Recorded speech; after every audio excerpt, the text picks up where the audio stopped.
त्यानंतर बातमी आहे अवकाळी पावसाची। विदर्भातील अनेक जिल्ह्यांमध्ये अवकाळी पाऊस झालाय। भंडारा जिल्ह्यामध्ये गारपिटीने प्रचंड नुकसान झालं आहे, तर अमरावती, यवतमाळ आणि वर्धा जिल्ह्यामध्ये सुद्धा अवकाळी पावसाने झोडपून काढलेला आहे। अमरावतीच्या देवगाव, तळेगाव, दशासर या परिसरामध्ये गारपीट झाली आहे। अवकाळी गारपिटीमुळे शेतकऱ्यांच्या चिंतेत वाढ झालेली आहे, तर पुढील काही दिवस विदर्भात पावसाची शक्यता वर्तवण्यात आली आहे। ही दृश्य आपण बघू शकतोय कशा पद्धतीने या ठिकाणी गारपीट झाली आहे आणि गारांचा खच साचल्याचं आपल्याला पाहायला मिळतंय। हा गारांचा खच रस्त्यावर साचलेला आहे तो ठीक आहे, पण जेव्हा हाच खच शेतीमध्ये साचतोय त्यावेळेला शेतीचं प्रचंड नुकसान होणार आहे आणि त्यामुळे शेतकऱ्यांच्या चिंतेत भर पडलेली आहे। तर मागच्या पावसाळ्यामध्ये चांगला पाऊस झालेला नव्हता आणि त्यानंतर अवकाळी पावसाचा फटका वारंवार बसताना दिसतोय आणि आता जेव्हा हिवाळा संपत आलेला आहे, उन्हाळा सुरू होण्याच्या तोंडावर गारपीट झाली आहे, त्यामुळे शेतकऱ्यांच्या चिंतेत वाढ झालेली आहे। तर आणखी काही दिवस विदर्भात अवकाळी पावसाची शक्यता वर्तवण्यात आली आहे।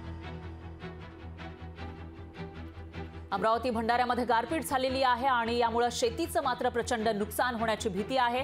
अमरावती, यवतमाळ आणि वर्धा जिल्ह्यामध्ये ही गारपीट झाली। अमरावतीच्या देवगाव, तळेगाव या ठिकाणी सुद्धा गारपीट झालेली आहे, त्यामुळे शेतकऱ्यांच्या मात्र चिंतेत भर पडलेली आहे। कारण या गारा जेव्हा शेती पिकाला लागतील, उभी पिकं आडवी होत असतात आणि जी पिकं शेतामध्ये आता आलेली आहेत, उरली सुरली जी पिकं आहेत ती सुद्धा नष्ट होण्याची शक्यता आहे।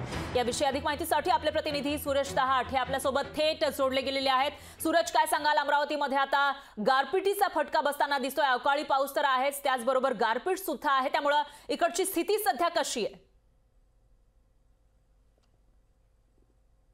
नक्कीच परा, आपण जर पाहिलं तर गेल्या 2 दिवसापासून अमरावती जिल्ह्यासह संपूर्ण विदर्भामध्ये जर पाहिलं तर विदर्भातल्याच तर काही जिल्ह्यामध्ये जर आपण बघितलं तर अमरावती, यवतमाळ तसेच नागपूर जिल्ह्यातील, भंडारा जिल्ह्यातील आणि नागपूरच्या ग्रामीण भागातील जर पाहिलं तर मोठ्या प्रमाणावर गहू आणि हरभरा उत्पादन संकटात सापडलेला आहे। गेल्या 3 दिवसापासून जर पाहिलं तर आपण तुरीचं पीक जसं आडवं झालेलं आहे, त्याचबरोबर जर पाहिलं तर हरभरा पिकाचं सुद्धा मोठं नुकसान झालं आणि गव्हाचं सुद्धा मोठं नुकसान झालं आहे। आगामी जर आपण जर पाहिलं तर आगामी 2 दिवस पुन्हा एकदा अवकाळी पावसाचा इशारा जो आहे हवामान खात्याने दिलाय। एकूणच जर पाहायला गेलं तर खरीप हंगामामध्ये सुद्धा मोठ्या प्रमाणात शेतकऱ्यांचं नुकसान झालेलं होतं आणि रब्बी हंगामात सुद्धा मोठ्या प्रमाणात अवकाळी पावसाचं नुकसान झाल्यामुळे पुन्हा एकदा शेतकरी संकटात सापडला। कुठेतरी जर पाहायला गेलं तर काल अनेक ग्रामीण जर भागात जर पाहिलं तर लोकप्रतिनिधी या ठिकाणी शेतात जाऊन नुकसानीची पाहणी केली होती। मात्र जर पाहिलं तर लोकप्रतिनिधींनी पाहणी तर केली आहे, पण नुकसान भरपाईची काही आश्वासन दिलेलं आहे का? शेतकऱ्यांना ते काही शेतकऱ्यांची समजूत काढण्याचा प्रयत्न करतायत का?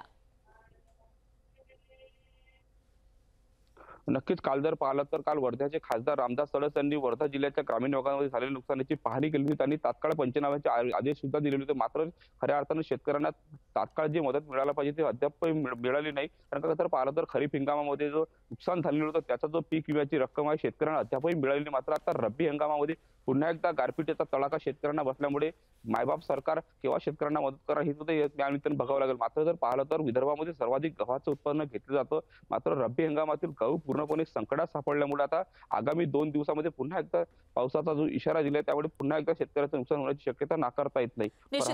निश्चितच सूरज, धन्यवाद तुम्ही दिलेल्या या सविस्तर माहितीसाठी। याविषयीची अपडेट आपण तुमच्याकडून घेत राहूयात।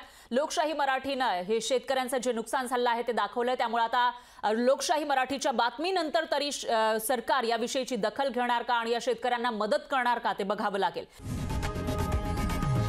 लोकशाही मराठी ऐका, पहा, जागरूक रहा।